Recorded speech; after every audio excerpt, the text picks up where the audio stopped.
Para el aula y la revista Tiempo de Derechos es un gran honor tener a un amigo de la casa, un amigo de la Fundación Aguirre Azuela Chávez Jáuregui Pro Derechos Humanos, un destacado servidor público, un académico de excepción. Me refiero, ya lo están viendo en la pantalla, al doctor Carlos Matute, muy querido amigo, mi querido Carlos, bienvenido. Muchas gracias por estar aquí.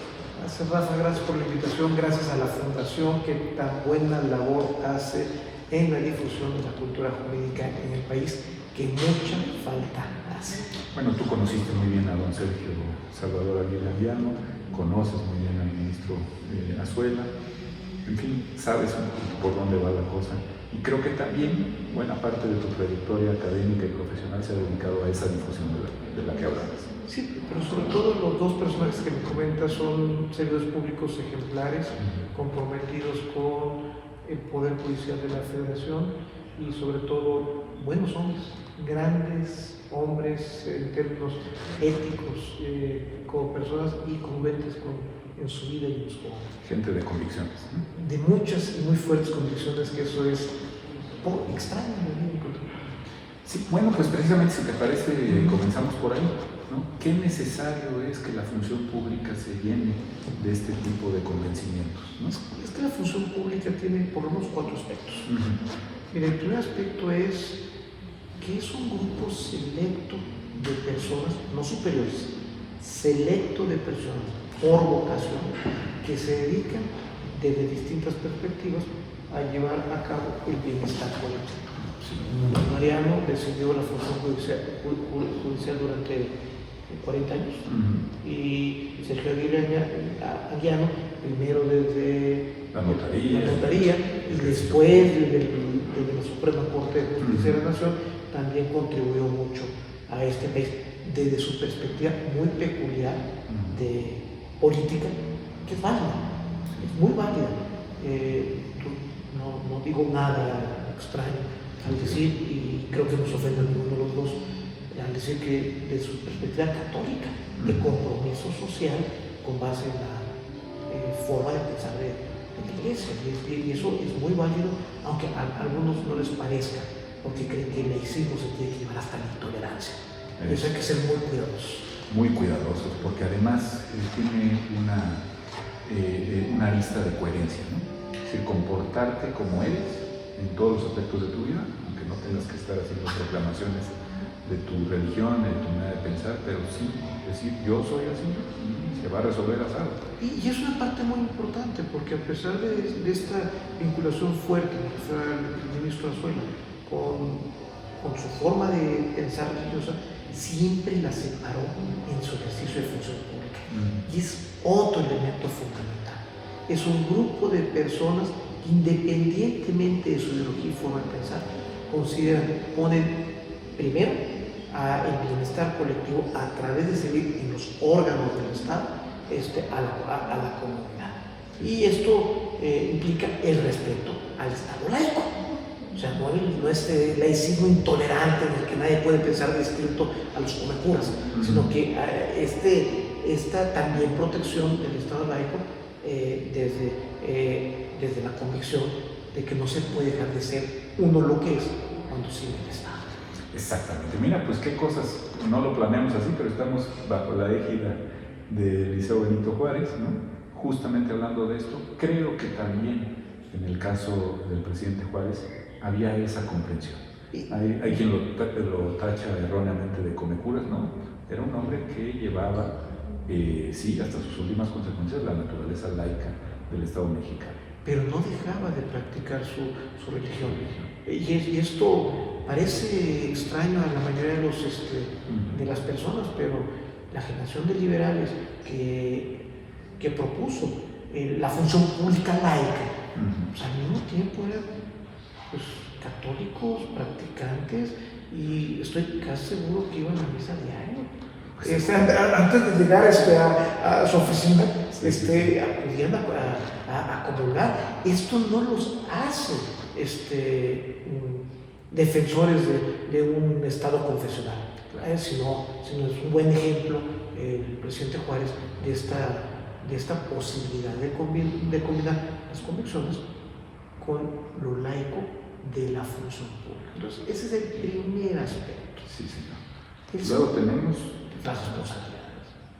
O sea, no solamente qué bueno que pertenece a este grupo selecto de personas, sino que esta pertenencia me da responsabilidades. Responsabilidades muy bien definidas, administrativas, civiles, penales, políticas, distintas a la de cualquier ciudadano en las que tú estás involucrado. Esto implica una serie de obligaciones, deberes, compromisos, ahora sí, legales, jurídicos frente a la sociedad, y es donde viene pues la idea de que deben rendir cuentas. Toda función pública que sea responsable tiene que rendir cuentas. Esto tiene que ver con la integridad, con la honorabilidad. Integridad, honorabilidad, la parte de ética pública, y también la parte de toda autoridad solamente puede ser aquello para lo que está previamente facultado. El concepto básico de Estado de Derecho. Principio de legalidad. Principio de legalidad. No existiría Estado de Derecho, principio de legalidad, si no hubiera responsabilidad en el servicio público. Oye, ¿y qué tipo de responsabilidades? Bueno, ahorita vamos a las otras aristas que mencionabas, pero a mí me da la impresión que se ha vuelto esto una maraña ya muy difícil de desanudar. Hay responsabilidades de todo tipo y al final del día pareciera que hay pocos responsables. No, lo que pasa es que cuando se pierde la brújula y se cree que la responsabilidad es una cacería de brujas, una pesca de grandes especímenes marinos, al final no se entiende lo que son las responsabilidades. Las responsabilidades realmente están orientadas a primero prevenir las malas conductas y después sancionarlas, y para sancionarlas hay que hacerlas como ya lo establece la ley general, la del 2015, pues también con respeto al servidor público, a la dignidad y derechos humanos del servidor público. No es inquisitorial. Entonces, esto implica que, pues, al momento que se le investiga a una persona por la comisión de una falta, pues también se tienen que respetar todos los derechos humanos. Y eso algunos no lo han entendido. Y entonces, cuando pues, no siguen el debido proceso o violan derechos humanos, pues va a ser difícil sancionarlos.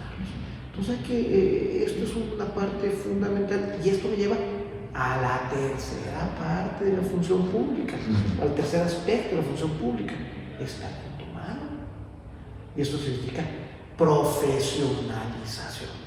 Entonces, por ejemplo, el que investiga o lleva a cabo la sustanciación de una responsabilidad, pues tiene que ser competente.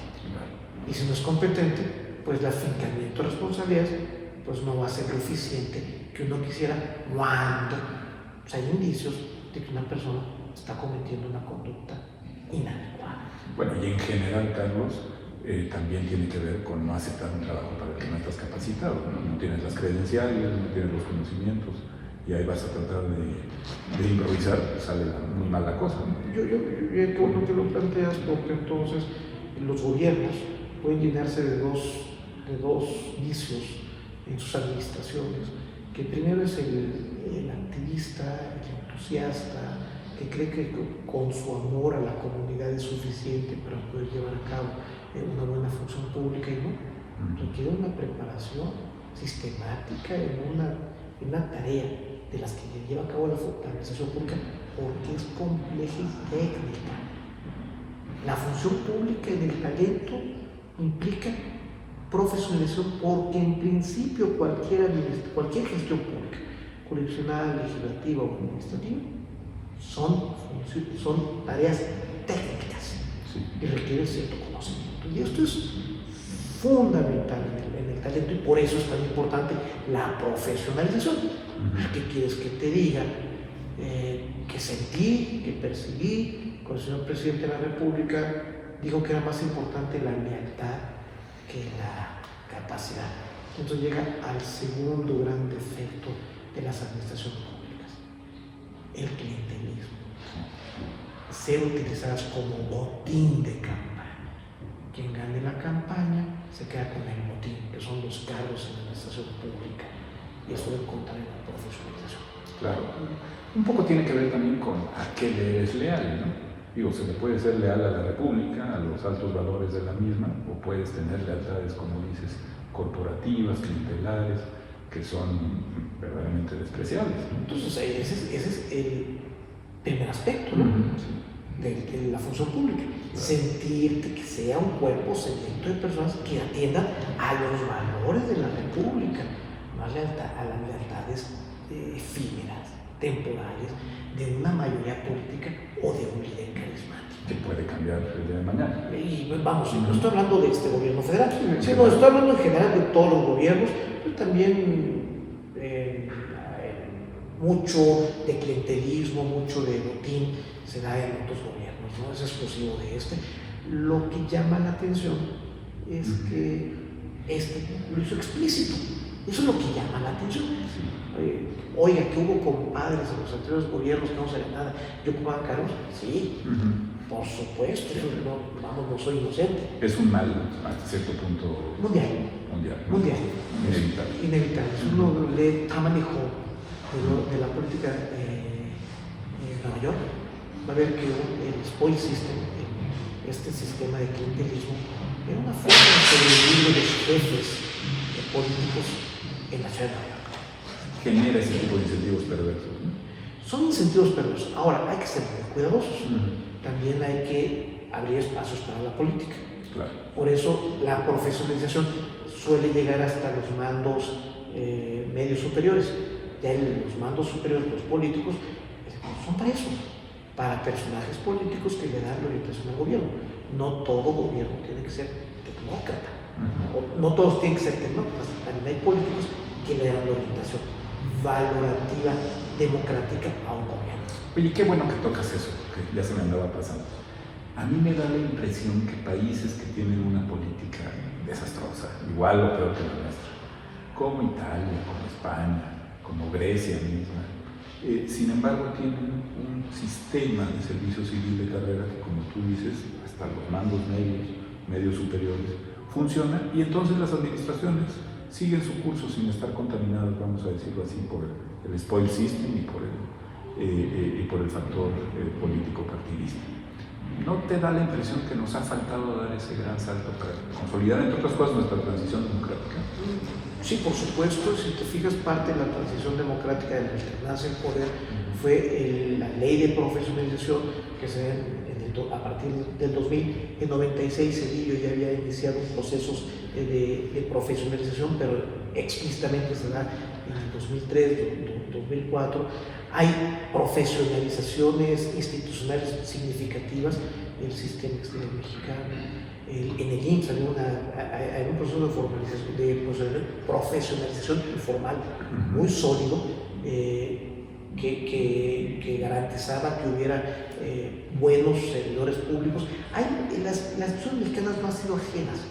Lo que pasa tenemos el servicio exterior, el servicio electoral, el servicio educativo, desde luego lo castrense. Hay muchos. La dispersión es lo que llama la atención. Pero sobre todo el desprecio de algunos políticos al servicio público como tal. Y el desprecio también de algunos integrantes del servicio público de verlo como trampolín para un cargo político, no como vocación de servicio. Y personas que dicen, voy a estar en la administración pública para ser político, no, va a estar en la administración pública para ser eso, servidor público de excelencia. Y si logras demostrar esa excelencia, posiblemente la sociedad te considere como candidato. Claro. ¿Sí? No al revés. Pero lo primero es lo la sociedad no importa y solamente los servidores públicos podemos ser políticos. Ese fue el gran defecto del PRI autoritario. Y es el gran defecto de los partidos actuales, donde creen que los funcionarios burocráticos de los partidos tienen que además estar en el escenario político. No. El escenario político está para las personas que han demostrado a la sociedad que tienen un liderazgo más allá de sus propias organizaciones. Y eso es en lo que está, ese va a ser el conflicto. Y eso me da espacio a la cuarta. ¿Y qué es la cuarta? Lo verdaderamente no la cuarta transformación. No, la cuarta factor de la función pública. Aunque puede tener que ver con una transformación positiva. Siempre la que tiene más que ver con la transformación positiva. Es porque tiene que ver con los recursos. Y entonces, siempre que hablamos de recursos de cualquier estilo, materiales, informáticos, financieros, en los procedimientos, tenemos que meter la palabra innovación, mejora administrativa. Sí. Entonces, en ese sentido, la función pública también es cambio permanente para que el aparato que sirve a los poderes y a los órganos autónomos constitucionales sea eficiente y eficaz en los términos constitucionales. Esto desde el punto de vista normativo, pero también desde el punto de vista de las políticas públicas, de las buenas prácticas. Todo. Integral. Sí, cuando estamos hablando de cuatro aspectos, estamos hablando no solamente del aspecto normativo. El aspecto normativo, recuerda que lo pusimos especialmente en la segunda, donde estamos hablando de las responsabilidades y las obligaciones formales. Acá tenemos que ver con las leyes, los procedimientos, los lineamientos, las mejores prácticas, los códigos de conducta también, los códigos de ética, más bien los códigos de conducta, más que los códigos de ética. Oye, y en eso precisamente tú has puesto el dedo en el renglón, creo que de manera muy acertada. También generar un sentido de pertenencia, de identidad a instituciones que valen la pena. Por ejemplo, un sentido de pertenencia que no es servicio público. O sea, ¿cuál es el fin del servicio público? Es el fin del servicio público, que la función pública es servir a una sociedad, ¿no? Ser un vehículo para que se logre el bien común, el bien general, el interés general, la justicia social, la democracia, como le quieras llamar, dependiendo de tu ideología. Pero el bien común, ¿no? Pero una finalidad común, planteada como algo que no tiene que ver con la persona o con un grupo, algo que trasciende el interés personal o un interés de partido. Claro. Que puede ser, lo puedes llamar justicia social, lo puedes llamar bien común, lo puedes llamar democracia y justicia, dependiendo de la orientación política de cada uno. Pero el caso es que esté para todos.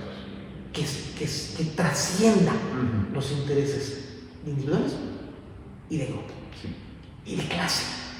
Por eso es tan extraño, a mí me suena tan extraño que un presidente de la República en estos momentos hable de proletariado, porque eso significa que no ha trascendido la idea de interés de clase. Oye, y del otro lado, poniéndonos del lado de la lucha de clases, esto de hablar de la clase política también genera muchas perversiones, ¿no? Porque da la impresión que aún entre políticos encontrados ideológicamente se protegen A ver, esto es muy de Mosca y Pareto, tú lo sabes muy bien. Esta es la visión no democrática del poder, una interpretación realista del poder. Patrimonialista en muchos aspectos. En muchos aspectos patrimonialista, pero que es un reflejo de la sociedad real. Hay un grupo de personas que por diversas circunstancias son las que permanentemente están en estos aparatos de poder o en estos aparatos del Estado. ¿Por qué? Por tradición familiar, por convicción, por lo que tú quieras. Sí, por vocación. Por vocación, por lo que tú quieras. Y entonces se le empieza a identificar como clase política, élite política, y no es mala como concepto cuando no es cerrada. Eso es. Cuando tiene una posibilidad de estarse renovando constantemente a partir de vocaciones, de vocaciones no estructuradas en intereses, ¿no?